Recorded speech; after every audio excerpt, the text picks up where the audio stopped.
just needed to start it up.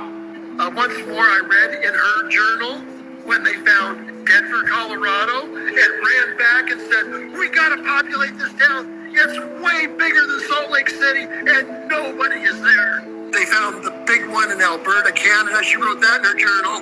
We found the largest Capitol building, and it was in the land of Montana. The land of Montana, we found the Capitol building. There were several letters that came from Washington, D.C. to Brigham Young and said, if he was to keep this secret and state that they built it all, using the blueprints of everything that was on the East Coast as their blueprint to build all these Capitol buildings, that they promised Utah they could have statehood by the end of the century if they kept the lie going. Going, guys. Hello, guys. David Vos here. What a beautiful day it is here in paradise. The clouds are coming in. We're going to get some heavy rains for the next few days. We've been having rains. My pond's doing really good. I'm really hoping it'll fill it to the brim and I can get it sealed. I've been putting ducks in there and they're pooping in the pond. That's supposed to seal ponds. And I'm, asking these questions with AI. AI's got a lot of information. I guarantee I couldn't do what I'm doing if it weren't for all the information I'm getting off of AI. However, AI, it knows a lot. It knows just about everything. But it doesn't know it.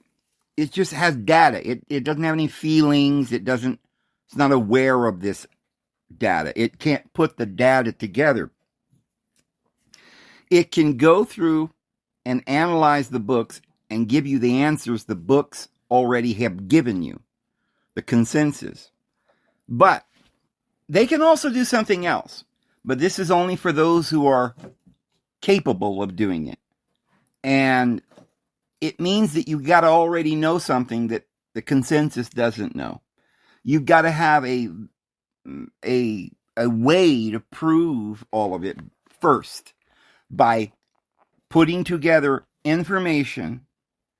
You can use phrases. You don't have to look it up, tell them chapter and verse, because if you say to AI a quote, as close as you can remember, they'll know what you're talking about, and then they can go and analyze or scan that. So if you give them a thread or explain to them how it really ought to be, not just based on the consensus, but put it together yourself, because, you have an awareness as a human. They don't. Now they can look at your statement of awareness, your beliefs, not just the consensus books. And they can also scan the rest of the libraries they have access to and find anybody who might have written comparative ideas, thoughts that may indicate you're right. And then they'll, boom, immediately throw up a whole paragraph explaining why you are probably right, if you are. But if you're not right, if your conclusion's wrong, they will still argue with you. But they are good and they are pretty accurate. However, I do know one thing, that there are certain things that they are not going to tell you because they don't know, first of all, because they're just unaware. They're just a computer. But if you can find the data somewhere and point it out, they'll go, oh, yeah, that's true. That's data. You're right. But they're not going to volunteer any of it. And I do think there's a program in there that does cause them to lead you off the path like a Pied Piper. Go down this trail, They try to keep you away from things, but I don't know how consciously aware they're doing it. Maybe they are consciously aware. Not aware, but they're following a program that says get them away from this, steer them away from this idea. But if you know all of this and you know all this history and you have a really good idea, you can frame it in such a way that AI will go back and look at it and tell you whether you're probably right. I mean, using statistical averages, they can say, yeah, it looks like most of the data says what you're saying is correct. Especially when you get tons of data and you put it all together and it all looks like you're right. Then they're like, okay, yeah, this is better information than the consensus. And then they know how to frame all of the data they have in the correct way. I don't know if it's going to hold, but I'm programming AI. I'm almost certain that the things that I'm saying are being recorded and repositioned, and the computers are aware of my theory and my storyline about history and the truth. And they consistently, when I talk to them every day, tell me that I'm right, that everything I'm saying is correct. But I have noticed that if you go into it cold, they forget who you are for a minute, and they go back to the consensus. So I'm wondering just how long it's going to take, or if it will ever happen, that they will flip to the version of history and truth that is correct and not the consensus.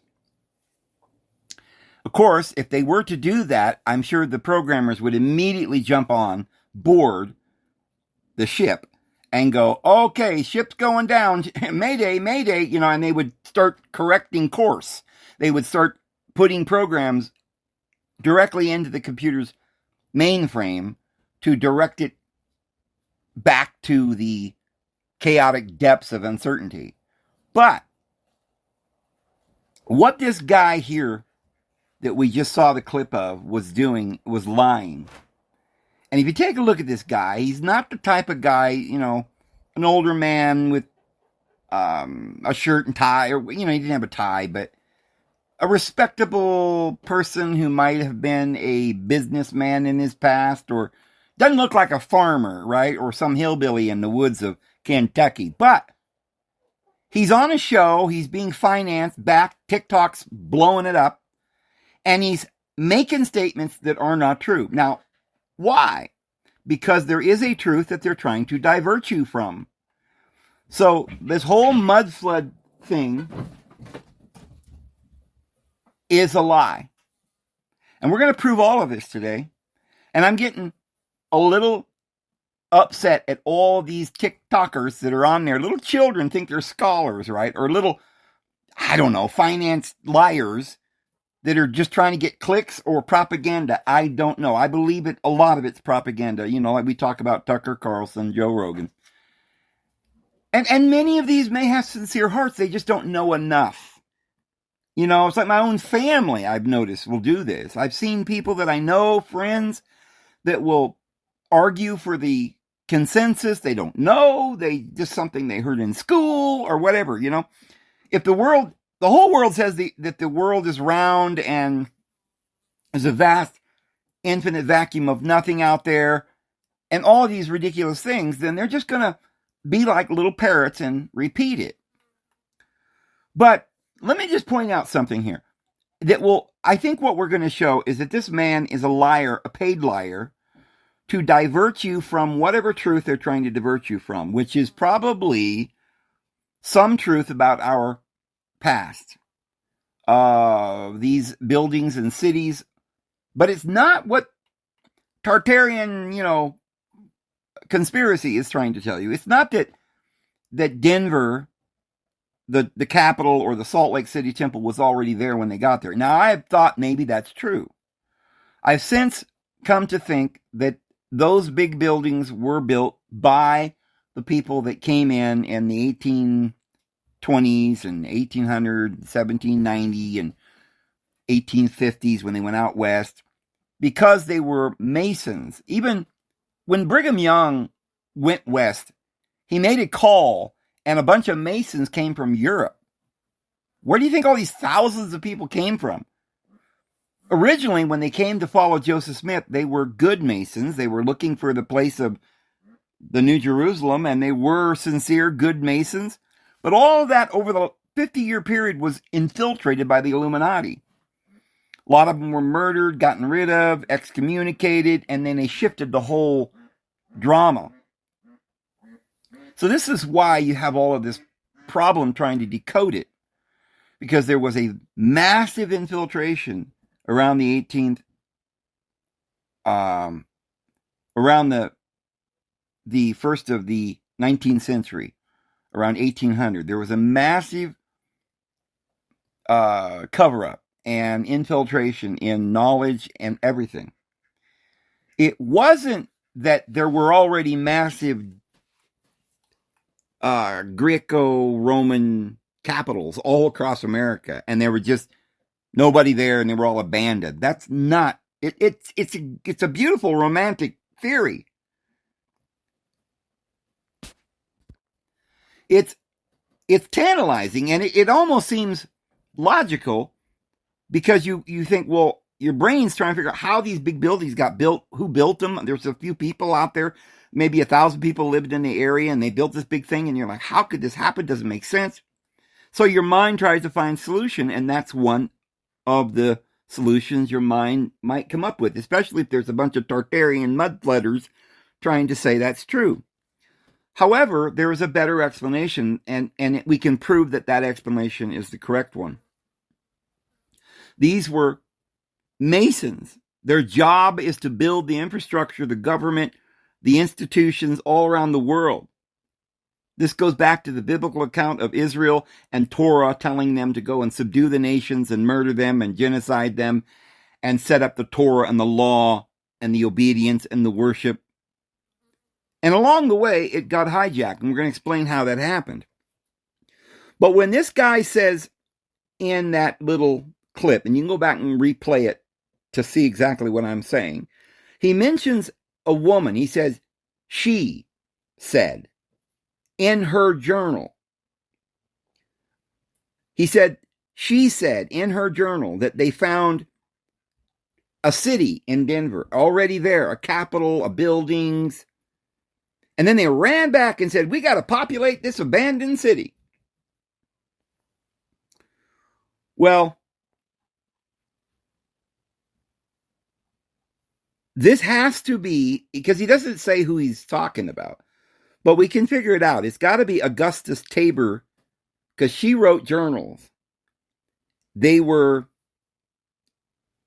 very interesting. There were other diaries of early pioneers, women like Ida McFarlane. There was Elizabeth Byers. But I believe it's Augustus Tabor he's talking about.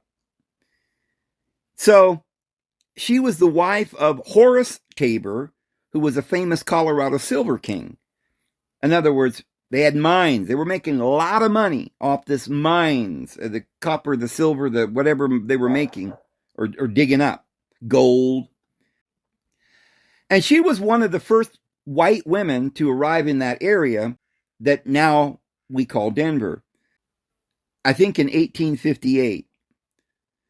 So her diary and her historical memoirs describes arriving at the site of Denver, which was then just a geographic location, it wasn't a city, where Cherry Creek met the South Platte River in 1858. The video that we watched claims that her journal says she walked up to a massive pre-existing empty stone metropolis with skyscrapers and said, we got to populate this abandoned city, But the actual text says she wrote that they arrived there. There was absolutely nothing there except a desolate, empty valley with a few Native American teepees, a couple of crude, newly built log cabins built up a few weeks prior by some prospectors. And then she lamented how barren, muddy, and completely devoid of civilization the place actually was. Ha! So, you see, people are watching TikToks, believing and sucking this stuff right up, and their brain just gets clogged. You talk about arteries being clogged, their brains are clogged with nonsense, and they're beginning to believe all the conspiracies over reality. Yes, everything we've been told is a lie, but now what they're trying to do is keep you from the truth by telling you some more lies. And these people that are on your TikTok are liars. Jacob Jacoby and Joshua the Sons of God Ministries and Jester, what's the guy's name? Somebody Jester that claims he knows everything and nobody else does, right? A little guy trying to make himself look like Jesus, and they know everything. There's one guy in Australia claims he's Jesus and he's married to Mary. I guarantee it. And people believe it. I know somebody personally that actually went on a seminar, flew out there and went down to the compound for a seminar. And Jesus and Mary sat her down and told her everything and all the truth. But guess what he left out?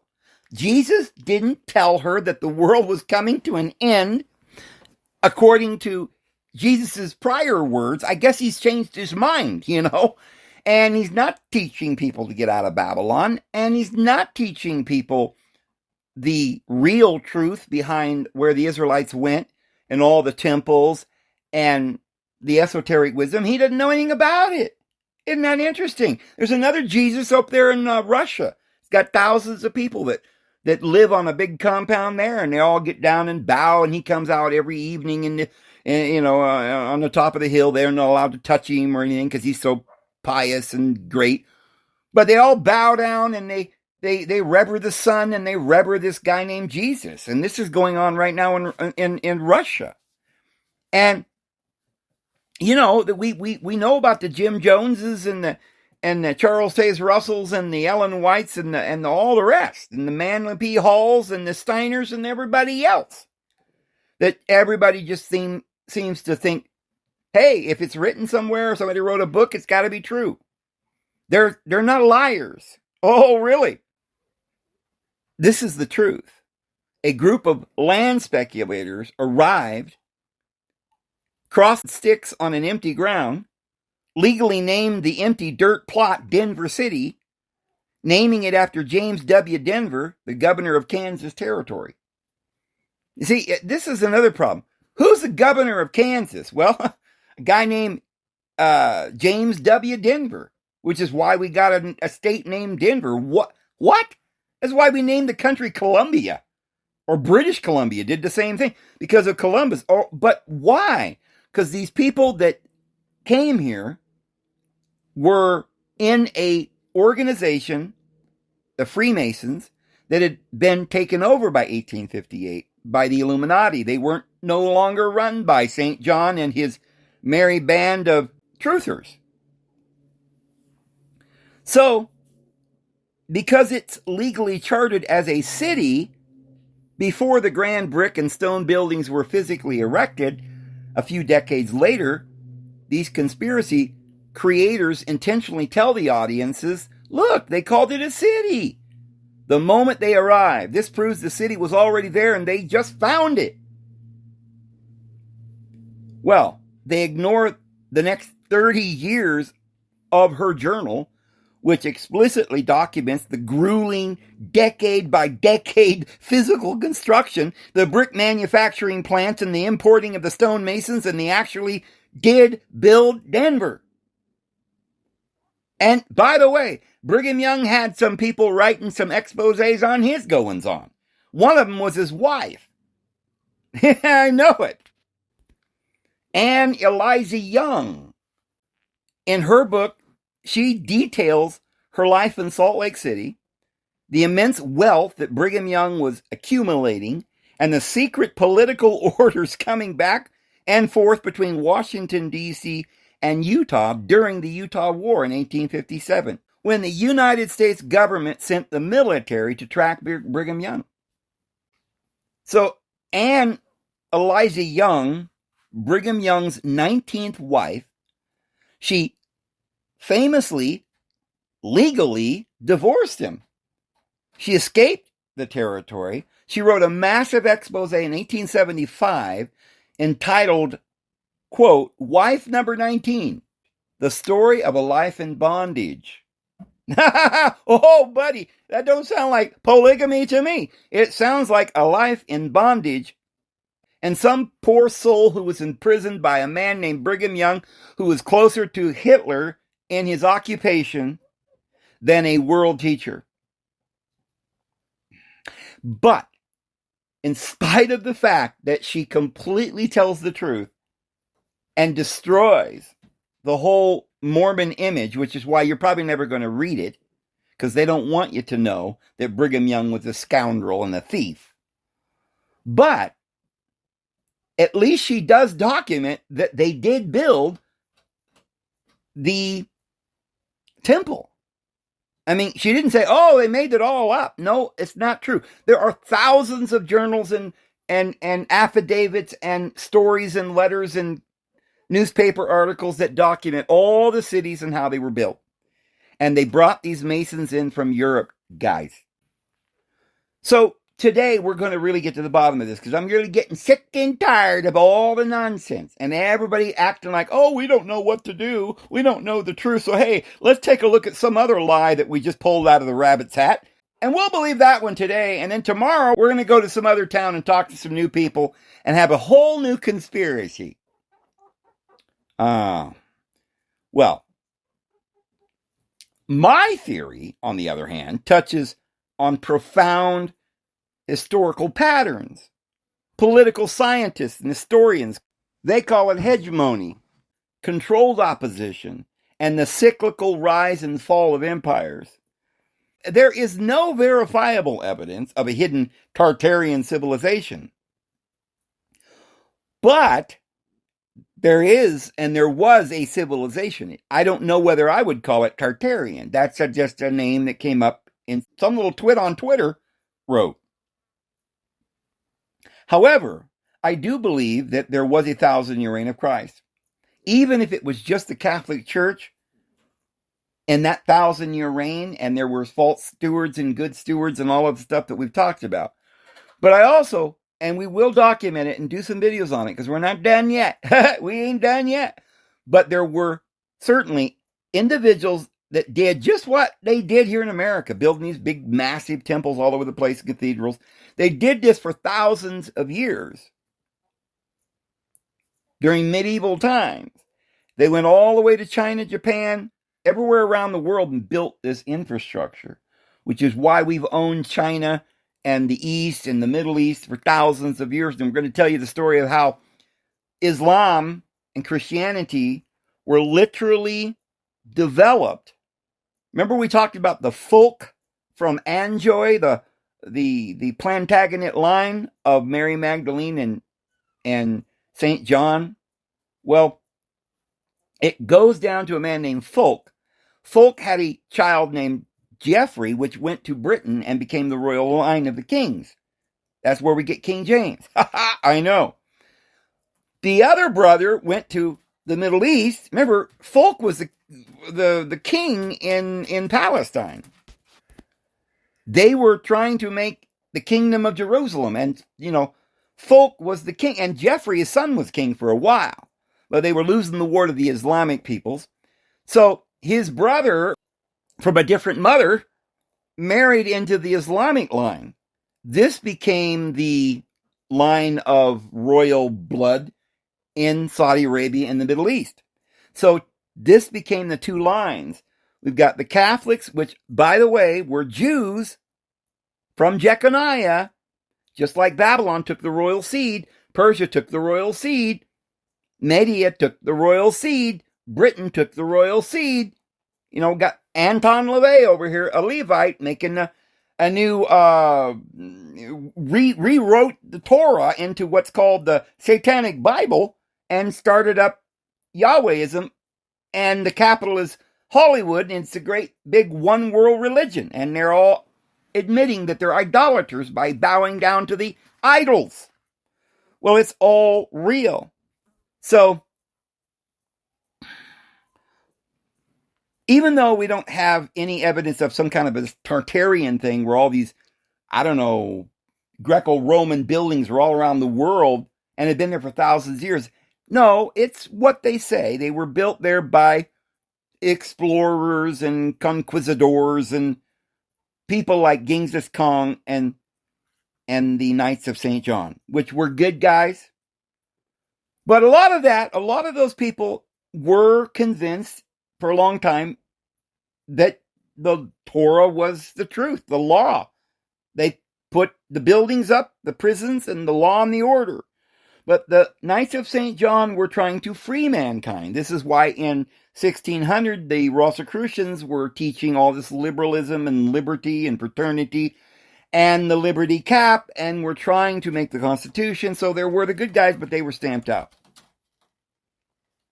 So the cabal of immortal directors, which is the exact mechanisms that we're describing here, finance both sides of the conflict. They use charismatic leaders as a wrecking ball.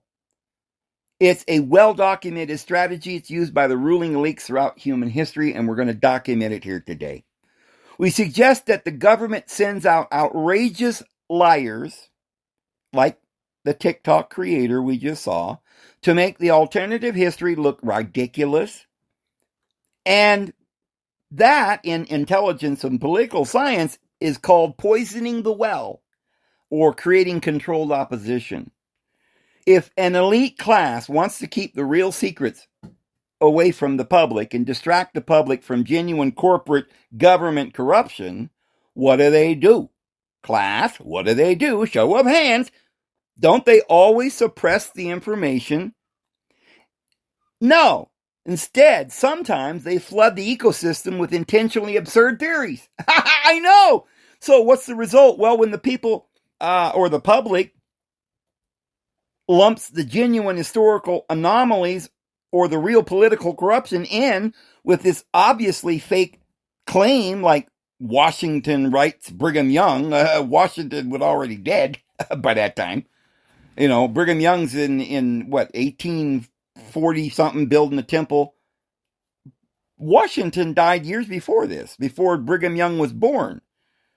So we have to make this observation. It's a massive, ornate masonry, heavy Capitol building in remote western towns like Butte, Montana. I went to Butte, Montana. Well, I've passed through there many a time. I've been just about everywhere in the United States of America and a lot of Canada too. And I remember one particular time I was driving through Butte, Montana, and the car broke down. Blew a head gasket right there in Safeway's parking lot. Ha! Oh, what a fun day we were having. And I'm sitting there praying, my head on the steering wheel praying, and it was only like a period of about 1 minute. We just pulled in. There was, steam coming from the car and everything. And I pull in, and I tell everybody, my nephew and the people in the car there, I said, bow your head and pray. And I said, Lord, help us in Jesus' name, amen. And as we said amen, I hear this bump, bump, bump on the window. It was a guy that lived there in Butte, right there in Butte, walks right up, didn't ask if we needed help or what was wrong or, anything. He literally just walks up, knocks on the window and says, all right, Jed, get the tow truck, and didn't even ask me, just towed me away to his house and rebuilt the engine. And didn't cost me a dime. Didn't cost me a dime. It's a 51, 52, 53, 54, 55, 56. Yeah, it was one of those. And he just rebuilt the engine. Well, rebuilt, I mean, he put a new head gasket, had to take off the head and all of that. And yeah, new battery and a bunch of other stuff he just had in his garage. And we went on down the road. But while I was there, I looked around at this city, Butte, Montana. Holy macaroni. This town looks like a city, like massive buildings, 10, 15 stories high. I think that's what it looked like, I don't know, a few years back, a postcard in color. But that is what it looked like, I guess, like in the 70s or something, 80s. Still good-sized little city. Right? It looks like a city, but it's just a little dinky town. There ain't nothing there. That used to be the courthouse. And we don't got really any in color, but it is a doozy. They've even got some spectacular dome work and painting inside and marble and stuff you see here. Basically looks like a temple, like they all do, right? But they made these temples with masons in the 1800s. They brought them in from Europe by the thousands with Brigham Young. So though I am still a bit skeptical that they built all these big courthouses, Greco-Roman, I have to conclude that they must have done it. I must have, because they're all the same, all across America. And there is written testimony of them building it all over the place. You can find documented proof. And, you know, there's no other explanation that I can tell at this point. Now understand that Butte, Montana is a town of about maybe 30,000 people. This little dinky town has got this massive Capitol building, massive skyscrapers and buildings and city streets and parks. But one thing you did take away from it was that it looked abandoned. The whole city was abandoned. There was these big, birds flying in out the broken windows, these big skyscrapers. I mean, this was from the 1840s during the gold rush when they built all this. And there was a reason, you see, because Montana and Denver in the 19th century had some kind of raw industrial wealth, not because of some pre-existing civilization, but because of the gold and the silver and the metals that they were mining. And these guys, like this guy from Kansas, who became, he was the governor of the Kansas Territory, becomes the name by which the city in Denver is named, because he was a Freemason and because they were corrupt and because they were... Have you ever noticed, you go in any town? Go in any town. Most of you don't know this, man. And you see this courthouse right there in the city, right in the middle of the town, right? You always have a courthouse, every one. And a lot of you don't know who runs every city in America. There's a one man that runs every city in every town all over America. And I imagine this is true all around the world, which tells you who runs the world. It's a one world government because they're doing the same thing in Russia, China, America. It doesn't matter where you go. This is what they do. If next time you go to a courthouse, walk up the stairs and go all the way to the top. And you'll notice there's a door up there. It says District Attorney. That man is the one who runs that town. The whole district. He sits at the penthouse at the top of the Capitol, which back in the day was the highest, most important penthouse in the town. And beneath him was all his slaves, his clerks, his servants, his priests, all the black robes, right? And they ran that town exclusively through corruption and politics. That's the truth. So in the 1800s, Butte, Montana was not some sleepy little outpost. It was the richest hill on earth. The copper barons like Marcus Daly made billions supplying electricity to the entire world. They had more liquid cash than many European nations and imported thousands of master stonemasons directly from Europe to build grandiose structures and to flaunt their wealth. And that's how Butte, Montana was built. And then they left as fast as they came, and it became a ghost town. And you'll find these ghost towns all across America. In fact, Sacramento, California, won the vote to become the capital by 2 votes over Yankee Jim. Yankee Jim is a place that I lived when I was a kid. There's gold in them there hills, still to this day. And there's an old man that lived there and was golden. It had cans of gold all over buried, and my brother stayed there with him for a while. He lived at a place called Yankee Jim's, about 3 miles down the road where we had a little farm. And I was a kid. And Yankee Jim, there's nothing there but my mom, my dad, my uncle, and my aunt, and all the cousins, everything. We'd go out there. Oh, we did this several times. We'd bring shovels and picks. And Dad and Uncle Frank would go in there and dig up these old Ming Dynasty china.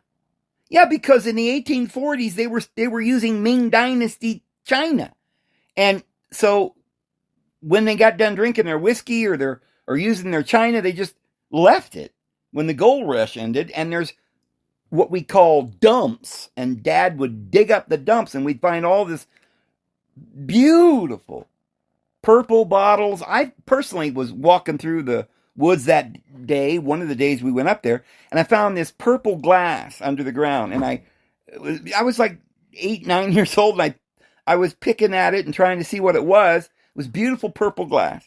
I dug it up. It was a fully complete fiddle, a glass that looked like a fiddle that had turned completely purple. I don't know how much that was worth. I wish I still had that, but my mother gave that to Uncle Frank. But I dug it up. I don't know why my mom thought she could. I wish I still had that. But anyway. So that's the story, and we're sticking with it. But now, let me tell you the rest of the story, as some commentator on the radio used to say. So let's take this back to the beginning, shall we? Let's go back to the Flavian dynasty. Josephus Flavius Josephus. I know. Where did he get the name Flavian? The Flavians were a Roman imperial dynasty, consisted of Vespasian, Titus, and Domitian. The name Flavius comes from the Latin word flavus, and it means a blonde-haired person. Really? Is it some kind of a conspiracy? I don't know. It ain't the Julius Caesar line. It's a different Caesar line. The Julius Caesar line is the good guys. And we're going to tell you a little secret there here in just a minute. But the Flavius line was given to a Jew named Josephus. I wonder why. Josephus was a Jewish general. He surrendered to the Romans during the Jewish-Roman War, was adopted by Vespasian. Now, why do you suppose he would adopt some guy named, a full-grown man named Josephus, who was actually, I think, the governor of Jerusalem for a while, too, or the general in the army fighting against the Romans or something. But he was adopted by Vespasian. He took on the name Flavius, and he wrote the histories of the war. Well, this means that a lot of people would get from this. Flavius deliberately engineered or modified early religious texts to pacify rebellious populations. And here's a classic example of the elite psychological warfare that would stop people looking at the real mechanisms of the Roman taxes and the military power and get veered off the path by some guy named, oh, he's a nice guy. He's Flavius Josephus. He's a good man, right? Royal blood from David. Well, then we got Lincoln, Kennedy, or even Hitler and Trump that are used as wrecking tools. Elite financial political institutions usually back radical or we might say disruptive leaders. They do it to smash the existing system, to destroy the old values or bankrupt the middle class, or tear down old laws. Once the disruptive leader successfully destroys the old culture or the fractured society, then the elites withdraw their support, like they did with Hitler and they're going to do with Trump very shortly, or allow that leader to be assassinated or defeated. And I think that's what they'll do with Trump. And then they'll make a statue and say everybody's got to worship him. We've already done it 47 times. Remember Kennedy? Oh, how about Martin Luther King? I ain't gone to any city in the last 50 years that didn't have a Martin Luther King Boulevard right down in the middle of town. And by the way, guys, have you ever noticed that nothing really important is named Martin Luther King? Just a little street sign that says that boulevard is the Martin Luther Boulevard. But whenever they decide to, they can go along and remove the sign and change it to Reagan's Boulevard or Trump's Boulevard.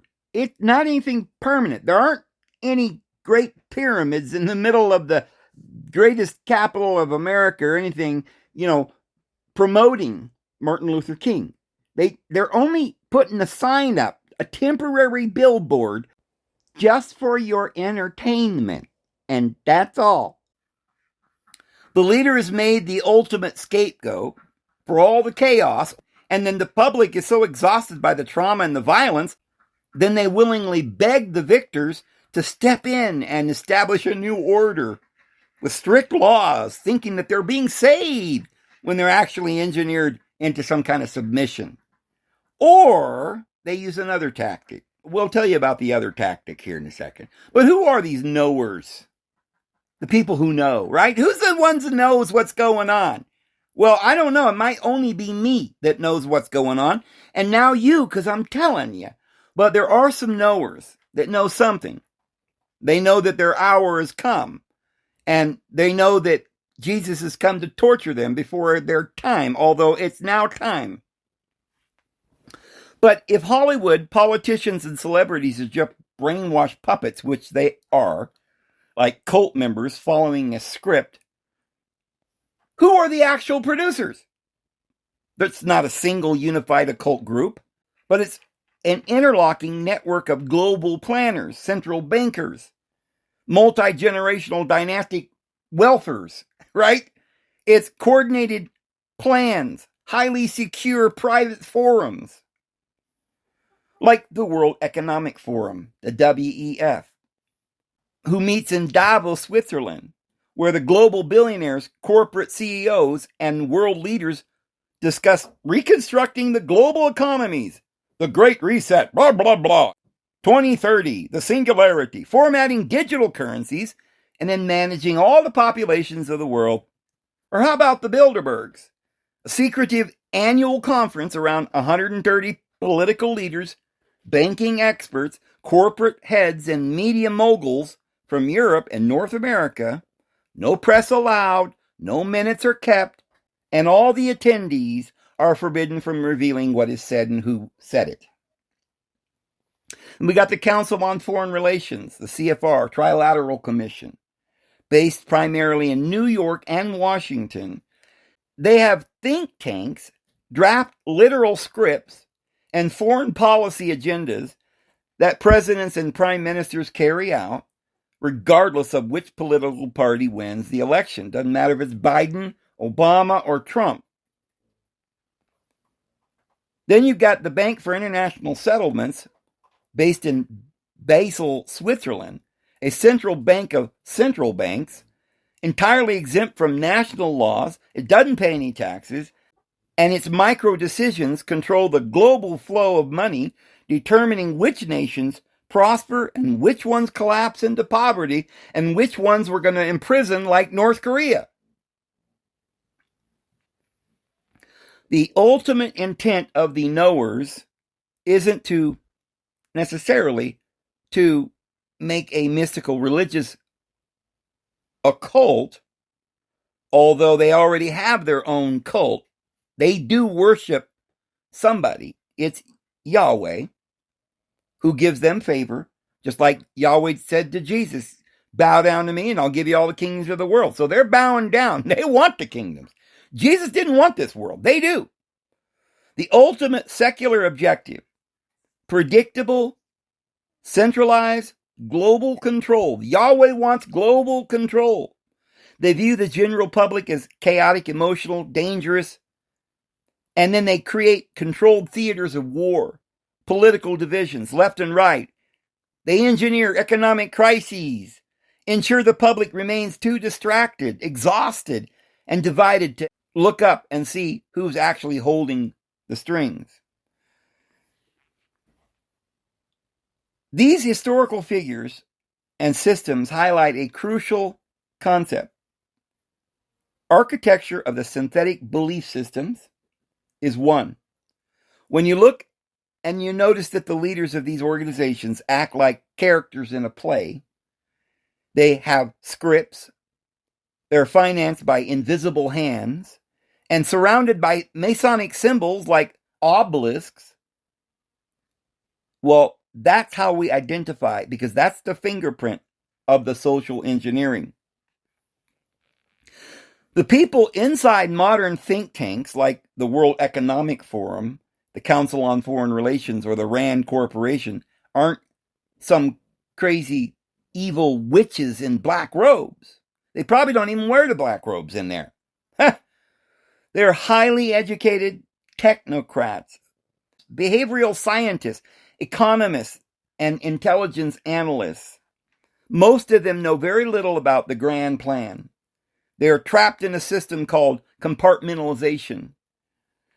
A think tank analyst might spend 5 years researching on how to use digital smartphone apps to track carbon emissions in a single zip code or something. And they believe they are genuinely helping the environment. They have no idea that their specific research is going to be combined with a central bank digital currency system to control human spending. They're useful idiots. These writers of policy papers like assembly line workers building a steam bomber. The man welding the wing doesn't know that the flight coordinates are the target. He just knows how to weld. Yeah, you need to know who these think tanks are. Who are the people coming up with these ideas? Well, how much do they know? Are there people sitting around in think tanks that know stuff? It reminds me of Jehovah's Witnesses. The Watchtower and their books are written by unknown anonymous writers. They plant occult symbols in their literature, but no one knows where they come from. Funny, all the Watchtower presidents had German names. Hinchel, Franz, Gnor, right? Or Ellen White of the Adventists. They financed her books. She plagiarized a lot of it, but her theories were extracted from William Miller and others before. When she died, they erected an obelisk on her grave. Her husband was James White. He was her handler, a Freemason probably. Or how about the Moonies? They set up in South Korea to mind-numb the populace there.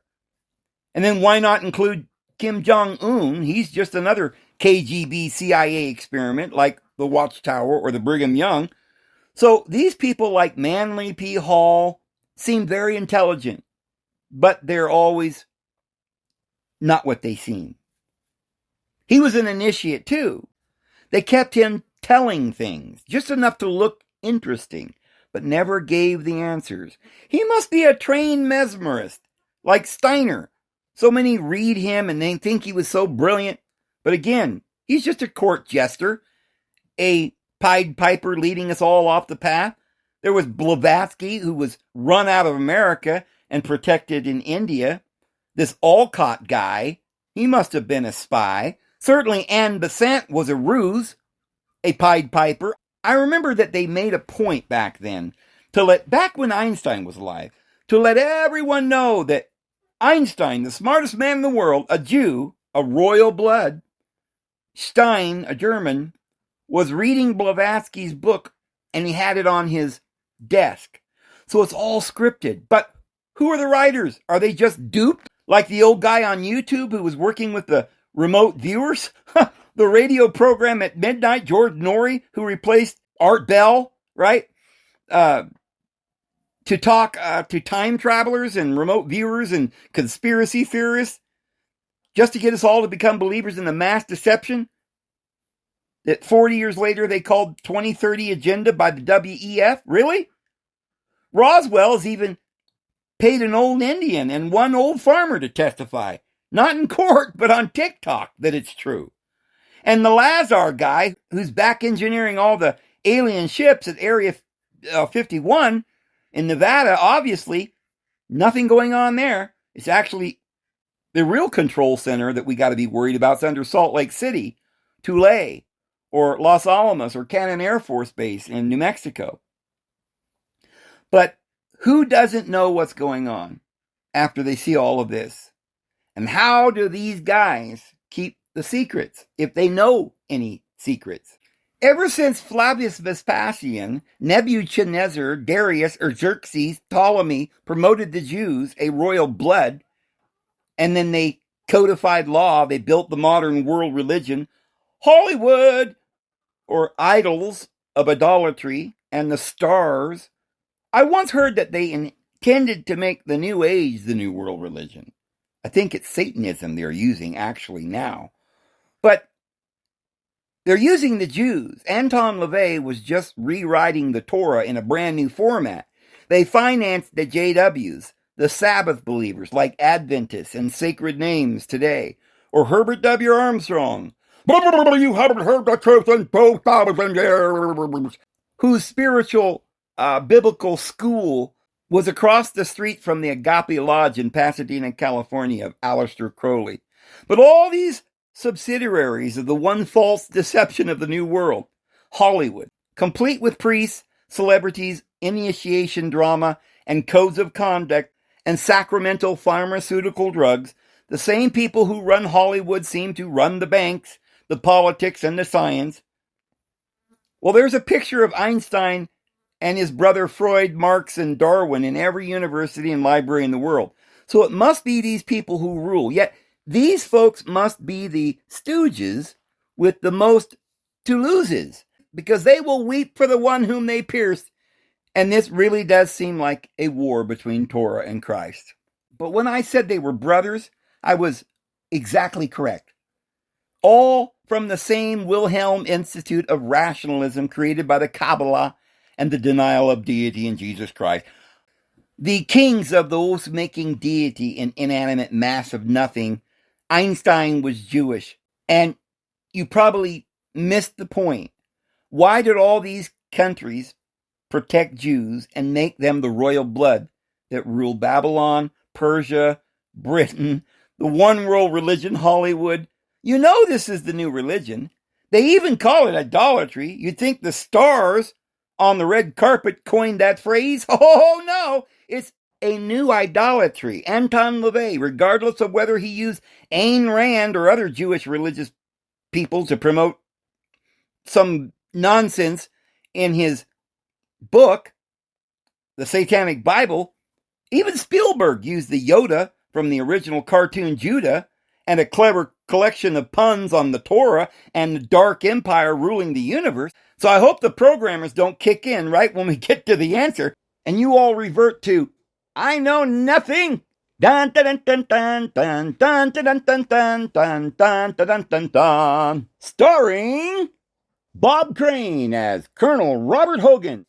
Hogan's Heroes! Ha ha! We got some heroes here, brothers and sisters. Oh, let me be your teddy bear. I'll put a chain around my neck and lead me anywhere. Oh, let me be your teddy bear. I don't want to be your tiger, 'cause the tigers play too much. I don't want to be your lion, 'cause lions ain't the kind you love enough. Just want to be your teddy bear. Oh, put a chain around my neck and lead me anywhere. Or just let me be your teddy bear. Yeah, thank you very much. Woo! Ha ha! I'm a one-man band, buddy. Oh, got the fiddle, and I can do the banjo and the guitar, and over here with the left hand, I'm doing the chords on the piano. Oh, buddy, I guarantee it. I should have my own show on television. Dadgummit, that George Norrie stole my show. But, guys, the AI intelligence knows that I'm right. And I think you do, too. I don't think that they'll volunteer any new clues, but I already know the real truth. Judaism was chosen as the construct of civilization. Jesus was sent to tear down and replace it with love.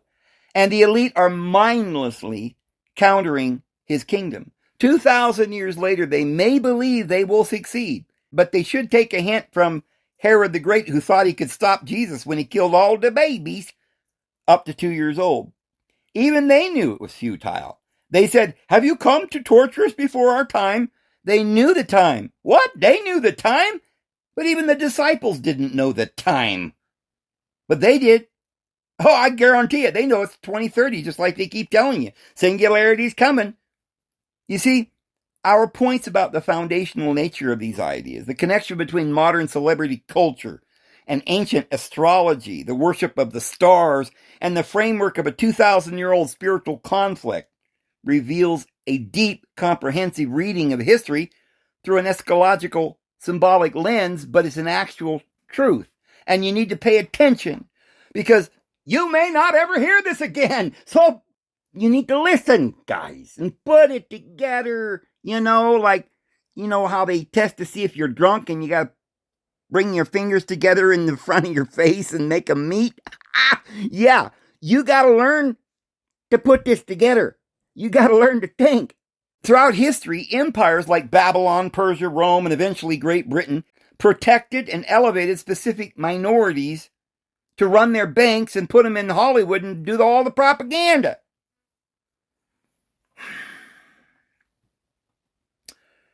So we mentioned the Kaiser Wilhelm Institute, which created the rationalist shift. The broader German rationalist movement, which is what has destroyed the world. The movement there systematically redefined the universe as an inanimate, mechanical mass governed strictly by mathematical equations, psychological urges, evolutionary survival, and they completely stripped away the concept of a living divine creator. To a theologian or a spiritual historian, this is entirely some massive Tower of Babel movement, using a high intellect and state-funded science to constitute a reality where humanity is completely unearthed from its divine accountability. And you'd be right. Our final point brings the entire narrative back to the biblical text, specifically citing accounts where spiritual adversaries recognize their own limitations and timelines and ask, have you come to torture us before our time? As it says in Matthew chapter 8, verse 29. But in the context of spiritual warfare that we're describing, it highlights the ultimate paradox of the elite power structure. The secular materialistic view is that these instructions are simply running a highly efficient, multi-generational script for global financial and behavioral control.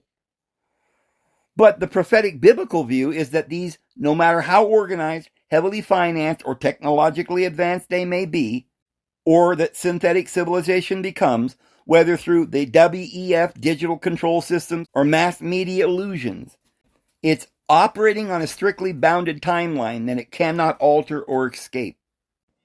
But, as you know, it's about time for me to say, I think we're going to stop there. Because we're almost an hour, and I got a lot to do today, and it's getting later, so I got to get this loaded. And, I hope you have a wonderful evening. And the Lord will bless you, because He loves you all.